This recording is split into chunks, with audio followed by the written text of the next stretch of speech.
rusty. Yes, I love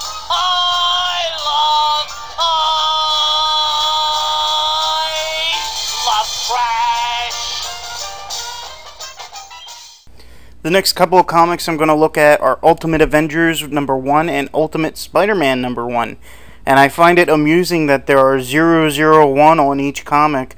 I guess they're thinking that they'll get up into the hundreds. Yeah, I wouldn't quit your day job if I were you. Avengers is written by Mark Miller with artwork by Carlos Pachenko. And I'm just going to go on record right now and say the artwork in this is beautiful. I just really like the way he draws Captain America and Hawkeye. This issue is definitely a reboot. They mention Ultimatum a little bit, but they don't dwell on it, which is a very good thing. Mark has some really good stuff going on in this issue, and the last page is such a shocking moment. You know, when I read it, I was giggling like a schoolgirl. It's a really good issue. My one fear is that this series is going to turn into a vehicle for just Captain America. I think if they want to focus an issue here and there on some solo characters, that'll be okay.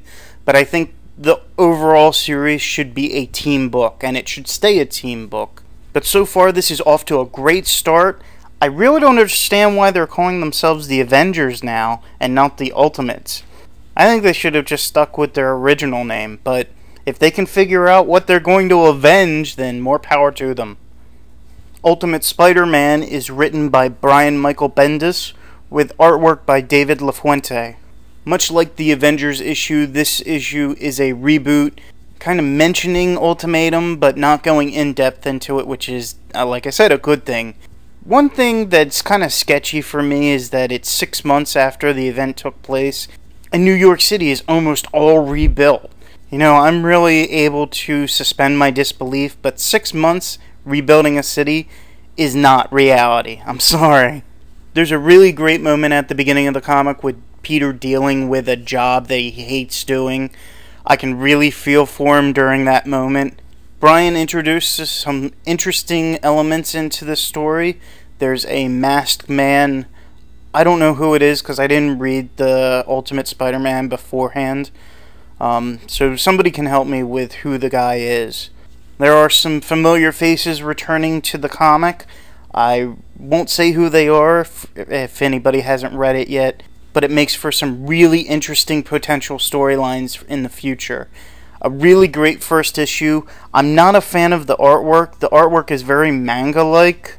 I don't know if LaFuente was on the Ultimate Spider-Man before Ultimatum. It's okay. I don't like the way he draws Peter. He looks like he's 12 years old when he's supposed to be 16. I think what saves the comic from becoming too cartoony looking is the colorist, Justin Ponser.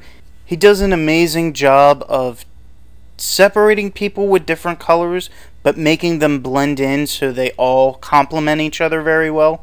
That's just very well done. Overall, a darn good start to the first issue. I'm definitely going to pick up issue number 2. And I definitely recommend that you pick up both Ultimate titles. I'm going to take a moment here to talk about Secret Warriors #6. It was a very quick read. I enjoyed it very much. But holy shit, the last page almost had me crap my pants. Oh, I cannot wait for issue number 7 now. This, by far, is the best comic I have ever read. If you are not reading this right now, there is something wrong with you. You have to go out now and pick this up. I said now, damn it! What Bastard Reads would be complete without mentioning G.I. Joe? Do you remember in the last episode how I said Larry Hama should take over the series once he's done with Origins? Well, I read Origins #6, and guess who's writing it now? Chuck Dixon. So he's writing the Origins, and he's writing the regular series. I may stop picking this up. It's just really not drawing me in. I also finished up the Rise of Cobra movie adaptation. Again, I just wasn't impressed with it. But one comic I am going to talk about in semi-length is G.I. Joe Special Helix. It's a one-shot written by Brian Reed with art by Joe Suter. Now the story here is about Duke going on a special mission to find a undercover Joe operative named Helix. She's something of a savant. She's able to adapt and learn from her environment. Hulk talks about how she's learned all of these martial arts in a short amount of time, and he was hoping that that would translate as well over to undercover operations. She kind of reminds me of an Asian version of River Tom from Firefly and Serenity. She's just got that kind of cute look, but she can also kick ass. It's a pretty simple storyline. There's really nothing innovative going on in this.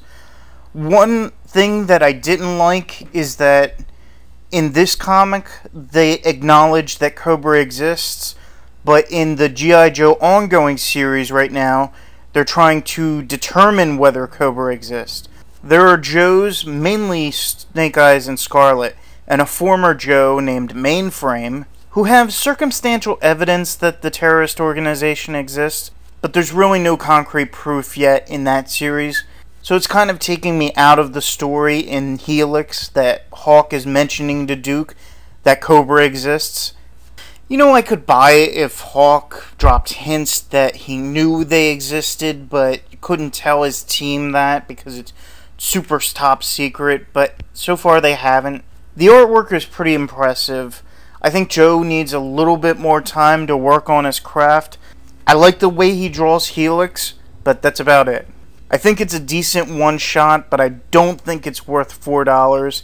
I think they should have done a $2 or $3 incentive for this, and therefore I can't really recommend that you pick it up.